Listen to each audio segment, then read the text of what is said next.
गांव के किनारे एक पुरानी हवेली खड़ी थी जो अपनी खामोशी में भी डरावनी लगती थी। रात को हवेली से डरावनी चीखें और मदद की गुहार सुनाई देती है।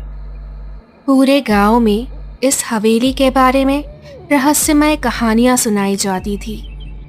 गांव में एक सभा बुलाई गई जिसमें इस समस्या पर चर्चा हो रही थी। और ये हवेली हमारे पूर्वजों के समय से है, लेकिन पिछले 20 सालों से यहाँ अजीबोगरीब घटनाएं हो रही है। किसी को पता नहीं ये आवाजें कहाँ से आती हैं। अब पिछले साल रामू का बेटा वहां गया था और वो आज तक वापस नहीं लौटा। हमें इस हवेली को हमेशा के लिए छोड़ देना चाहिए। विवेक और हर्ष, दो युवा जो गांव के सबसे निडर माने जाते थे, चुपचाप सुन रहे थे, लेकिन ये डर उन्हें खल रहा था। क्या हम हमेशा डरते रहेंगे? ये हवेली हमारे गांव का हिस्सा है, हमें इसके रहस्य को जानना होगा। लेकिन ये इतना आसान नहीं है। अगर सच में वहाँ कुछ हुआ तो कुछ ना कुछ तो करना पड़ेगा, और डर कर जीने से अच्छा है कि इसका सामना करें। दोनों ने ठान लिया कि वे हवेली में रात बिताएंगे और वहां की सच्चाई का पता लगाएंगे।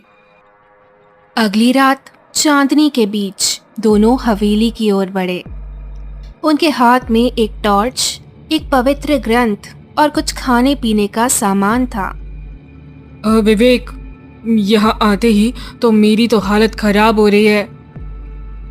और डर के आगे जीत है दोस्त, चलो आगे बढ़ते हैं। जैसे ही वे हवेली के दरवाजे पर पहुंचे, हवा का तेज झोंका आया। दरवाजा पुरानी जंग लगी आवाज के साथ खुला। अंदर अंधेरा और ठंडक का माहौल था। जैसे ही वे अंदर गए, उन्हें हर तरफ जाले और धूल दिखी। एक पुरानी तस्वीर दीवार पर लटकी थी।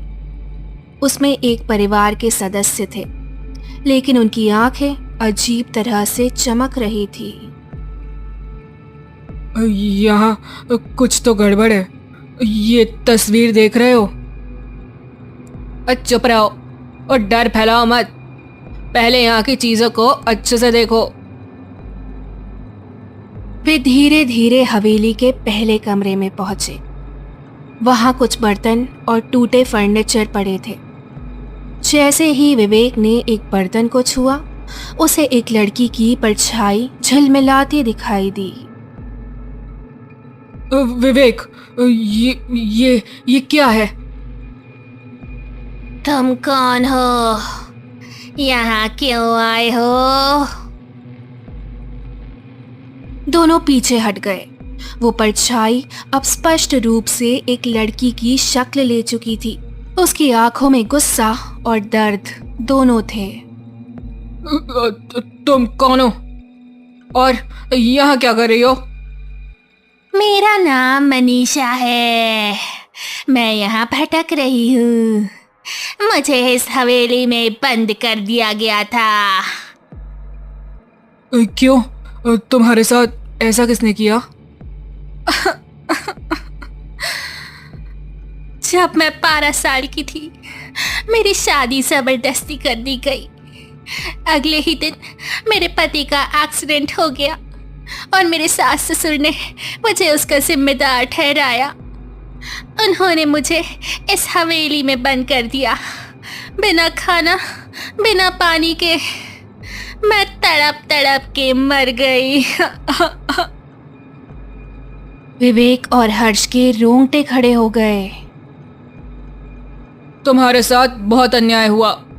हम तुम्हारी आत्मा को शांति दिलाएंगे। लेकिन ये आसान नहीं है। मुझे शांति तभी मिलेगी जब तुम मेरे साथ हुए अन्याय को दुनिया के सामने लाओगे और मेरे लिए प्रार्थना करोगे।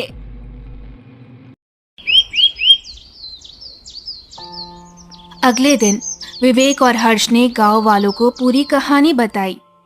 शुरू में लोग डर गए, लेकिन धीरे धीरे सबने साथ देने का वादा किया।